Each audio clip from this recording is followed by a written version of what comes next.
दोस्तों, क्या आपने कभी सोचा है कि हम जिंदगी क्यों जी रहे हैं? विक्टर फ्रैंकल अपनी किताब man's search for ultimate meaning में यही सवाल उठाते हैं और बताते हैं कि जब तक इंसान अपनी जिंदगी का असली मकसद नहीं खोजता, तब तक वो अधूरा रहता है। दोस्तों, विक्टर फ्रैंकल एक ऐसे इंसान थे जिन्होंने न सिर्फ दुनिया की सबसे दर्दनाक परिस्थितियों का सामना किया, बल्कि वहां से एक गहरी सीख निकालकर पूरी दुनिया को दिया।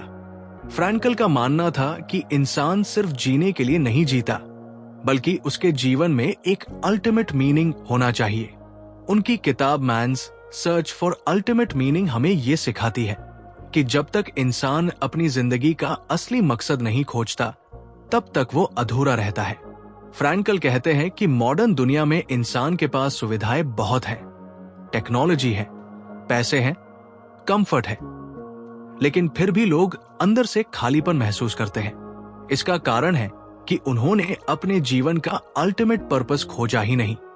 उन्होंने जिंदगी को एक तरह का वैक्यूम बना दिया है, जिसे वो भरने के लिए ड्रग्स, डिस्ट्रैक्शंस, पैसा या स्टेटस का सहारा लेते हैं, लेकिन असली संतुष्टि कभी नहीं पाते। फ्रैंकल इसे एग्जिस्टेंशियल वैक्यूम कहते हैं। इस किताब का पहला बड़ा लेसन है, मीनिंग ही इंसान की सबसे बड़ी ताकत है। जब इंसान को यह पता होता है कि उसे क्यों जीना है, तो वो किसी भी कैसे को सहन कर सकता है। फ्रैंकल खुद कंसंट्रेशन कैंप में थे, जहां मौत, भूख और दर्द हर रोज सामने था। लेकिन जिन लोगों के पास जीने का कोई मकसद था, जैसे अपने परिवार से दोबारा मिलना या अपने अधूरे काम को पूरा करना, वे लोग ज्यादा समय तक सर्वाइव कर पाए। इसका मतलब है कि अल्टीमेट मीनिंग इंसान को ऐसी ताकत देता है जो सबसे बड़ी मुश्किलों को भी झेलने लायक बना देती है। दूसरा लेसन है, मीनिंग हमें बाहर नहीं, भीतर खोजना पड़ता है।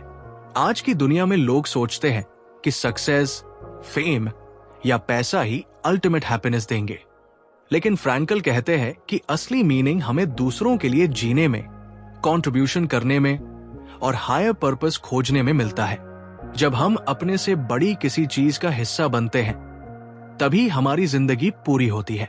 तीसरा लेसन है, सफरिंग में भी मीनिंग होता है। फ्रैंकल कहते हैं कि दर्द, कठिनाई और दुख जिंदगी का हिस्सा है। अगर हम सफरिंग को सिर्फ पनिशमेंट समझेंगे तो हम टूट जाएंगे, लेकिन अगर हम सफरिंग को मीनिंग से जोड़ देंगे, जैसे ये दर्द मुझे और मजबूत बनाएगा, ये कठिनाई मुझे दूसरों की मदद करने लायक बनाएगी, तो वही सफरिंग हमें अपलिफ्ट कर सकती है। उनका कहना है कि सफरिंग अनअवॉइडेबल है, लेकिन एटीट्यूड चुनना हमारे हाथ में है। चौथा लेसन है, लव और स्पिरिचुअलिटी ही अल्टीमेट फुलफिलमेंट देते हैं। फ्रैंकल बताते हैं कि जब इंसान किसी दूसरे से अनकंडीशनल लव करता है या स्पिरिचुअलिटी से जुड़ता है, तो उसे जीवन का अल्टीमेट मीनिंग मिलता है। ये मीनिंग केवल लॉजिकल सोच से नहीं मिलता, बल्कि एक गहरे इनर एक्सपीरियंस से आता है। फ्रैंकल इसे नोलॉजिकल डायमेंशन कहते हैं, यानी इंसान का वो स्तर जहां वह मटेरियल चीजों से ऊपर उठकर स्पिरिचुअल अर्थ खोजता है। आखिरकार इस किताब का मेन मैसेज यही है कि इंसान को अपनी जिंदगी को सिर्फ सर्वाइव करने के लिए नहीं जीना चाहिए, बल्कि उसे अपने जीवन का अल्टीमेट मीनिंग खोजना चाहिए। चाहे वो दूसरों की सेवा करना हो, कोई क्रिएटिव काम करना हो या अपने सफरिंग को करेज के साथ फेस करना हो। हर इंसान का मीनिंग अलग होता है, लेकिन बिना मीनिंग के जिंदगी खाली और डायरेक्शनलेस बन जाती है। फ्रैंकल हमें सिखाते हैं कि अगर हमने अपना पर्पस ढूंढ लिया, तो कोई भी कठिनाई हमें तोड़ नहीं सकती और हम एक फुलफिल्ड लाइफ जी सकते हैं। तो दोस्तों, याद रखिए, असली ताकत पैसे, शोहरत या आराम में नहीं, बल्कि उस मीनिंग में है जो हमें हर दिन आगे बढ़ने की वजह देता है। अगर आप अपनी जिंदगी का अल्टीमेट पर्पस खोज लेंगे, तो कोई मुश्किल आपको कभी हरा नहीं पाएगी।